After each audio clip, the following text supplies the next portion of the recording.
salam sehat dan salam sukacita. Dimanapun saudara berada, harapan saya tetap dalam keadaan sehat, tetap dalam keadaan diberkati oleh Tuhan. Hari ini kembali berjumpa dengan saya, Stefanus Sinaga, dan kali ini saya akan membagikan satu video dengan tema yang cukup menarik, yaitu Yesus tidak beragama Kristen. Ini cukup menarik, bukan?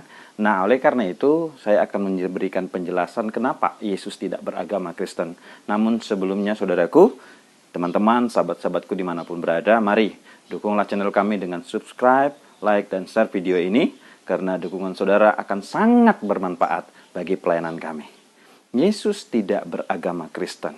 Setidaknya saya punya dua alasan untuk menjelaskan pernyataan saya di atas. Yang pertama, kita akan melihat terlebih dahulu sejarah. Kristen itu adalah bahasa Belanda. Kristen yang artinya pengikut Kristus.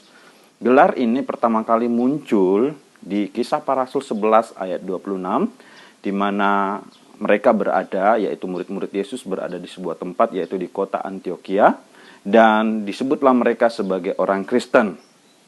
Ini merupakan sebuah gelar panggilan kepada orang-orang yang percaya bahwa Yesus itu adalah Mesias ataupun Yesus itu adalah Kristus. Gelar ini diberikan oleh orang-orang Yahudi sebagai hinaan, sebagai ejekan, sebagai bentuk bagaimana orang-orang Yahudi ingin menyatakan bahwa orang-orang Kristen adalah orang-orang yang dianggap sesat ataupun dianggap sekte. Oleh karena itu, berjalannya waktu, tidak heran orang Kristen mengalami penderitaan yang begitu hebat. Apalagi di bawah pemerintahan Kaisar Nero.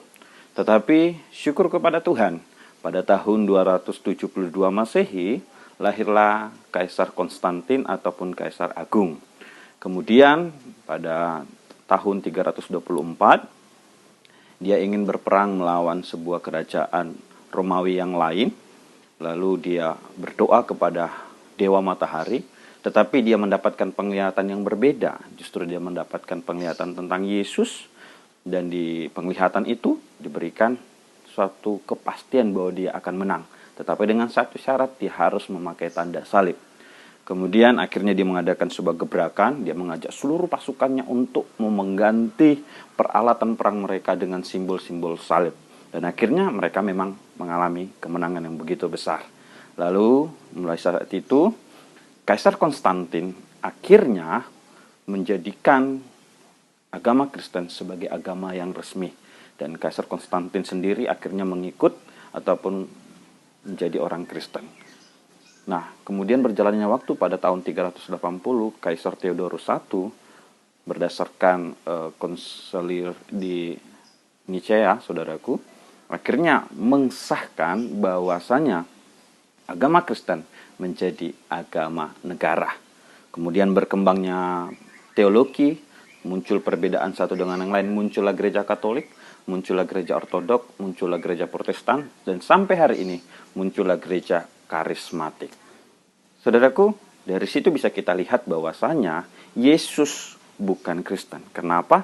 Karena Yesus adalah teladan, adalah figur yang di depan. Dia adalah gembala sehingga dia bukan pengikut. Tetapi dia adalah gembala, dia adalah yang di depan, dia adalah pemimpin. Sehingga dia tidak dapat dikatakan Kristen, karena Yesus adalah pemimpin dari umat-umat ataupun pengikut-pengikut Kristus itu sendiri. Yang kedua, orang-orang Kristen percaya bahwa Yesus itu Tuhan.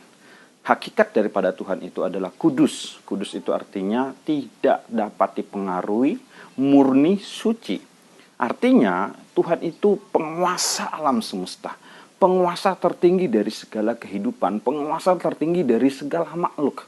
Dia tidak terkondisikan oleh apapun juga, dan tidak ada satu aturan pun yang dapat mengikat keberadaannya. Tidak ada satu kuasa pun yang dapat menundukkan keberadaannya. Oleh karena itu, Yesus sebagai Tuhan artinya dia tidak memerlukan agama. Sebab agama itu berasal dari bahasa Latin agama, tidak, gama kacau. Sebuah kalau kita ambil dari makna kata itu tidak kacau, yang artinya sebuah jalan bagaimana manusia dapat menyembah kepada Tuhannya. Jadi dari situ jelas Yesus bukan manusia. Yesus adalah 100% Allah. Sehingga dia tidak memerlukan agama, dia tidak memerlukan siapapun, dia tidak perlu beribadah. Oleh karena itu, dari dua pernyataan ini jelas sekali bahwasanya Yesus tidak beragama Kristen. Pertanyaannya, kalau benar Yesus tidak beragama Kristen, bagaimana dengan nasib orang-orang Kristen?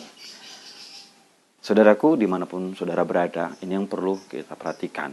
Bahwasanya kehidupan kita harus benar sungguh-sungguh mengikut akan Kristus. Karena seperti saya katakan tadi, Yesus tidak beragama Kristen. Sorga pun tidak ada label agama Kristen. Artinya begini, ketika saudara beragama Kristen, itu tidak menjadi satu jaminan bahwa saudara pasti akan masuk ke dalam kerajaan surga. Tidak ada. Ya, oleh karena itu kita harus sungguh-sungguh mengikuti teladan Yesus sebagai pemimpin, sebagai figur, sebagai Tuhan kita. Bahkan kata firman Tuhan dalam Yohanes 3 ayat 16, barang siapa yang percaya. Nah, dari situ kita bisa melihat kuncinya adalah pertama percaya. Yang kedua, di sana dikatakan di dalam Matius 7 ayat 21 dan sampai 23, barang siapa yang melakukan kehendak Bapa di surga. Jadi dari situ kita bisa melihat bahwasanya Kristen bukanlah agama yang menjamin pasti masuk surga. Tidak, saudaraku. Tetapi jaminan yang membuat kita bisa berharap kita punya keselamatan dalam kerajaan surga adalah percaya kepada Yesus, dan yang kedua melakukan kehendak Bapa. Oleh karena itu, tetaplah semangat melakukan ibadahmu, sungguh-sungguhlah, jangan kendor walaupun situasi sedang sulit. Tetaplah bersemangat, tetaplah bersuka cita agar kiranya kita sampai kepada keselamatan yang Tuhan janjikan. Karena ingat, bukan agama yang menjamin keselamatan, melainkan iman, percaya, dan tindakan kita. Demikian firman Tuhan. Tuhan Yesus memberkati.